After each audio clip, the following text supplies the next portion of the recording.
matataas ang sweldo, no? Si Messi, si Ronaldo at saka yung isa. Alam niyo po, nang bumalik siya sa Portugal, nung sikat na siya, pinahanap niya yung babaeng nagbibigay sa kanya ng burger mula sa McDo habang siya'y nagtitrain nung mahirap na mahirap siya at wala pa siyang sapatos. Anong ginawa ni Ronaldo? Anong naregalo niya po doon sa babaeng nagpapakain sila sa kanya nung elementary siya? Alam niyo po, binigyan niya ng pinakamalaking restaurant sa Portugal. Ang Portugal po, katabi lang po ng Spain na kung saan ako naninirahan. Na hindi na po nakabalik dahil sa pandemya. Kaya dito na po muna ako sa Pilipinas. Alam niyo po, grabe. Hindi ho nawala ng saysay yung pagtulong niya sa isang mahirap. Bakit po? Hindi niya akalain na yung mahirap pa lang yun ay magiging super bilyonaryo. Naalala ko si Ronaldo. Ano rin po 'yon? Dati siya sa FC Barcelona kasama ni Messi. Nung buhay pa ho si Kobe Bryant, kinausap niya si Kobe Bryant. May papakilala ako sa iyo kasi close po siya kay Ronaldo, no? Ibang Ronaldo po ito. Papakilala ko sa iyo. Sino yung papakilala mo sa akin? Hindi ko naman kilala. Pero alam mo sabi po niya, he will be the greatest soccer player in the world. Alam niyo po, nung tinulungan ni Kobe Bryant, si Messi, alam niyo po nangyari? The rest is history. Naging sikat si Messi at ngayon po, ang dami rin niyang tinutulungan. Diba? Marami pong kwento niyan. So, never forget to help less fortunate. Last 3 po. Expect to laugh always. Sabi mo sa katabi mo, lagi ka lang maging masiyahin. Hulaan niyo po kung ilang taon na si nanay. Sino makakahula? 35. 30. Alam niyo po, nung nakaraang Biyernes, nasa nasa 7-Eleven pa, no? Nakita ko, paalis na yung bus. Kinawain ako ng konduktor, bilis, takbo. Di tumakbo ako mabilis. Pagpasok ko po sa loob, sinundan agad ako.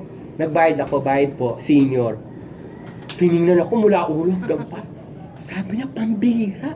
Senior ka. Nakakatakbo ka naman na gano'n. Sobrang bilis mong tumakbo. Hindi niya ho alam. Kasi sanay po ako sa takbuhan. Kahit mga youth po sa basketball, kaya ko pang sabayan until now.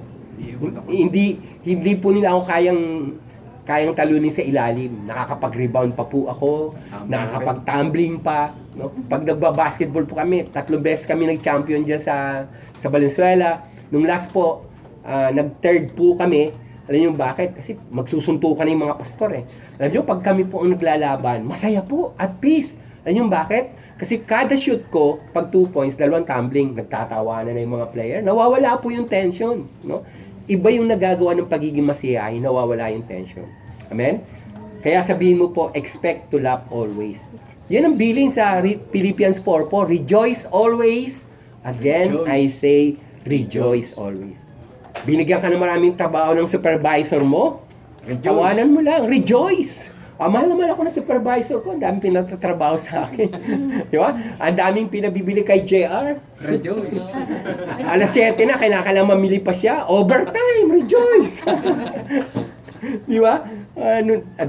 Yung aking pong dating trabaho, nagsimula po ako sa pagiging janitor. No? Pagkatapos sa janitor, naging po ako, messenger. After messenger, naging accounting clerk. Hanggang naging bookkeeper. Diyan po sa Angtibay. Hanggang matapos ako ng college. Alam niyo po, nung graduate ako sa college, biglang-bigla po tinawag ako ng Lord sa full-time. Sakto po, biglang nagsara yung Angtibay Corporation. Pinatapos lang po ako. Nawala ang tibay ng Angtibay. Pinakamalaking show factory sa buong Asia, yung pong Angtibay. Yung STI sa Maribeles, Bataan. Ang laki po ng planta namin dyan. So, ano po yung pang-5? Expect to laugh always. Next po, letter R. Remember to go sleep early and wake up early. Sabi mo sa katabi mo, maaga kang matulog para maaga kang gumising. Maaga ka magising. Talaga. Alam niyo po sa probinsya, talagang pagka alas 7 pa lang, tulog na yung mga tao, no? Kaya na dumating ako dito sa Maynila, hindi ako sanay. Alas 10 nang iingay pa ng mga kapitbahay. Ang dami pang marites. Didinig mo talaga sa kapitbahay. Pero kami, kasi sa probinsya, laki po akong Bicol, mga parents ko, Bisaya, sa Samar, nanay ko, sa Masbate, lumaki ng Cebu. Talagang maaga kami natutulog. At alam niyo po, siguro hindi kayo maniniwala na senior na talaga ako. Pero sa October po, ang edad ko 62 na. Amen. Pero po, matanda lang ako ng ilang buwan kay Pastor Rico. 61 na po. Gano'n yung taon na ako. Yan po. Gusto nyo bumaba ang buhay? Dapat lagi ka nagpapahinga. Di ba? Matthew 11:28, "Come unto me who are tired and heavily laden, and I will give you rest." Sabi mo sa katabi mo, pahinga din pag may time. Wag puro overtime kasi nakakapagod ng katawan nyo. Habang napastrop tayo ko, dahil naman sa kulang trabaho. Yan po. Naiusto po ako walang trabaho. And last po, anong nawawala? Letter S po. Seek to serve without entitlement. Ulitin ko po, seek to serve without entitlement. Ano ibig sabihin ng entitlement? Hindi mo pinagmamapuri. Hindi mo, oy, ako nagbigay diyan ng TV niyan. Ako yung nagbigay ng ganyan, etc. Kaya tumutulong, may motibo. 'Di ba yung mga vlogger ngayon, no? May ibablog yan, papakita niyan, tutulong. Tapos, anong mangyayari? Magba-viral, no? Anong mangyayari? Share. Yung binigay nilang 20,000, ang balik nun milyon-milyon, Kumita pa. no? Hindi ko po minamasama ang pagiging vlogger kasi vlogger po ako. But I don't seek for entitlement. Hindi po ako nape-pressure. Yung view ko, pinakamataas kong view po, 67,000. Kung billion-million sila, wala naman akong pakalam kahit milyon-milyon yung view nila. Di ba? Seek to serve without entitlement. Basta ako po, kung ano yung pwede kong i-vlog, no? Yun po ang binablog ko, no? Dahil alam ko po pag nag-collaborate lang ako, isang collaboration lang po sa kay Ibana tsak po, magiging billion na. Isang collaboration lang Di ba? Naalala niyo yung last vlog, no? Kinento lang po sa akin to. Mayroon pong nakabangga silang kotse, di ba? Galit na galit yung tao nakabangga at sinisingil sila ng 250,000. Si Mona, takot sa Mona. Akala niya nakikipag-away ng ate niya. Tapos biglang, it's a prank! Binigay yung susi kay Mona. Birthday niya, 19-year-old. Nagbigay sa kanya ng kotse, yung ate niya. Alam niyo, nag-aaral po siya. Napadaan sa church. No? Ako, sumakay po ako. Sabi niya, Pastor, tingnan mo kung pwede na ako magmaneho. Naku, galing na niya magmaneho. Sabi ko na pinagtatawan ako noon nung nag-aaral ako sa kotse ni Hashim na napagmaneho. Yung aking pong kamay, pag umiikot, naka-ekis ng ganun, no? Naka-ekis ng ganun. Tinatawanan akong driver nila, Ate Opel. Sabi ko, alam mo, Bishop, hindi ka matututo. Biro mo naka-ekis yung kamay mo ng ganun. Hindi ko pa kasi alam. Nung mayroon na pong service ang church. That was long time ago pa ho. Artist pa si Mona noon nung turuan po ako ng driver. Si Mona noon, hindi mo ting heredera nung magkaroon sila ng kotse. Mayroon na pala silang kotse pero bumili sila ng bago. I think yung dalawa sila ni Jillian Ward, 'di ba? Dalawa silang pinagsamahan nila, may BFF saka yung Luna Blanca, no? Tiningnan ko po sa YouTube, grabe, million yung mga views nila. No? Kaya ang laki ng pera, 'di ba? Makita niyo naman po si Ibana, 'di ba? Nagpagawa ng mansion sa Bahrain, kung saan sila lumaki. 26 million. Yung bahay nila diyan sa Fairview, 30 million. Bugod pa ho yung bahay ni Ibana sa Taguig. Yung dati po niyang bahay, nakapunta na po ako doon kasi nag-request sila during the pandemic na i-baptize si Mona. Kasi talagang lagi may sakit sa Mona. So, grabe ang higpit doon sa bahay nila Ibana. Alam niyo po, pa ako, yung tines pa para makapasok lang. O sa gate po, tines ako. Tapos nung pumasa ako, okay, binaptize ko po si Mona during that time. And praise God, ilang beses pong muntik-muntik mamatay si Mona. Sabi po, nung bago pa ng artista si Mona, hindi na raw siya aabutin ng 18 years old. Sabi po sa kanya ng mga manghuhula. Alam mo naman, si showbiz, maraming manghuhula. Sabi sa kanya, at the early age, mamatay si Mona. Parang si sino ba? Angelita? Naaalala niyo pa ang mga mata ni Angelita? Jollibee. Jollibee. Ayun, si Jollibee. Jolie Vega. Di ba maaga siyang namatay? So, ganun yung kanilang sinasabi kay Mona, maaga raw mamamatay. Pero thanks God, ilang taon na po si Mona? 19 years old. Puri ng Panginoon. Ano pong sekreto? Pag tumutulong ka, huwag mong ipapaalam. Alam niyo po yung magkakapatid na yan, matulungin na, mahirap pa sila. Yung pong bahay nila dyan sa Tamesa, na naging bahay namin, kami pinatira. Alam niyo po ba, pupunta po yan sa Quiapo, magbibigay sila ng groceries. Hindi ipinangangalandakan. Pag may mga mahihirap, binibigay. During po ng COVID, ilang beses nagpadala po ng groceries si Ibana sa church, pinamimigay namin.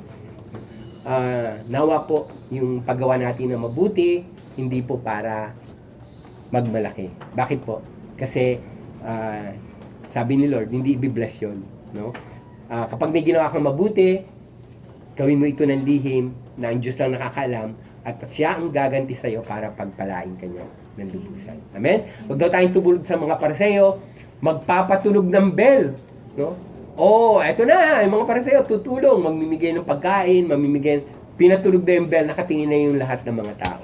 So ano po yung binuo nating keyword? Manners po. Ulitin ko po, summarize natin. Letter M, must know how to ignore nonsense things. No? Dapat alam natin yung walang kwentang bagay, i-ignore ho natin. John, ano po yung teksto natin? John 16, 25 to 33. Ano po? Pangalawa, appreciate things and talk less. Huwag puro reklamo. Amen? Number 3, never afraid to learn new things. No? Ngayon po, di ba si Alibaba galit kay Bill Gates. Sabi ni Alibaba, pambira si Bill Gates, inubusan niya ng opportunity ang mga tao.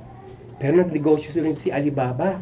Alam niyo po, ang sinimulan niya, online selling. No?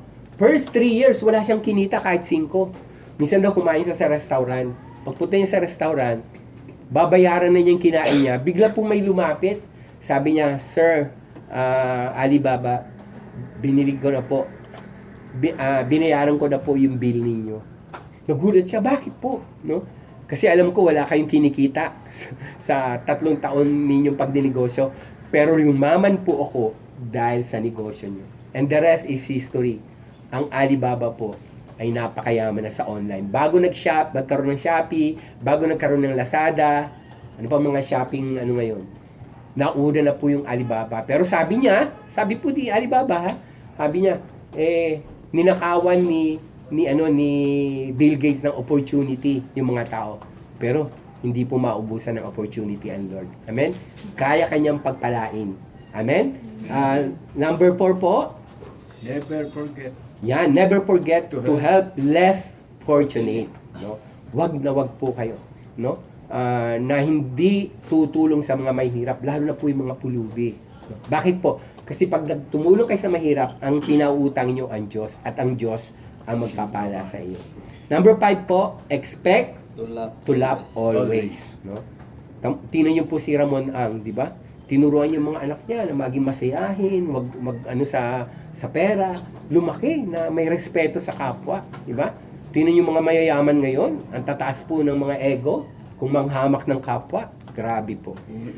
Number 6 po, letter R, remember to go sleep early and wake up early. Kailangan mo pahinga-pahinga rin pag may time. And last but not the least, seek to serve without entitlement. Pag tumulong po tayo, huwag tayong humanap ng kapalit. And God will bless you. Ano po yung binunati uli? Manners. Ano ibig sabihin ng manners? Kagandahang asal. Natutuwa po ako na ibabalik na ngayon ng DEX ang subject na good manners and right conduct. Kasi karamihan po ng mga kabataan ngayon, wala ng good manners and right conduct. Alam niyo po sa hapon po, yung first 3 years nila sa school, walang libro, walang mga papel, mag-aaral sila ng kabutihang asal. No? Kabutihang asal po. No? Paano maglinis ng bahay, paano tumulong sa mga magulang, cultivate. Kaya tingnan niyo po, pag ang hapon, no, na-involved sa corruption, anong ginagawa agad nila? Matay. Harakiri, nagpapakamatay kasi kahihiyan na ma-involve sila sa anumang masamang gawin. No? So, dapat po, sa tulong ng Diyos, hindi natin kayang baguhin ang sarili natin. Pero siya po ang magbabago ng ating buhay. Amen? Siya po yung magbibigay sa atin ng good manners and right conduct. Praise God. Thank you, Lord. Salamat.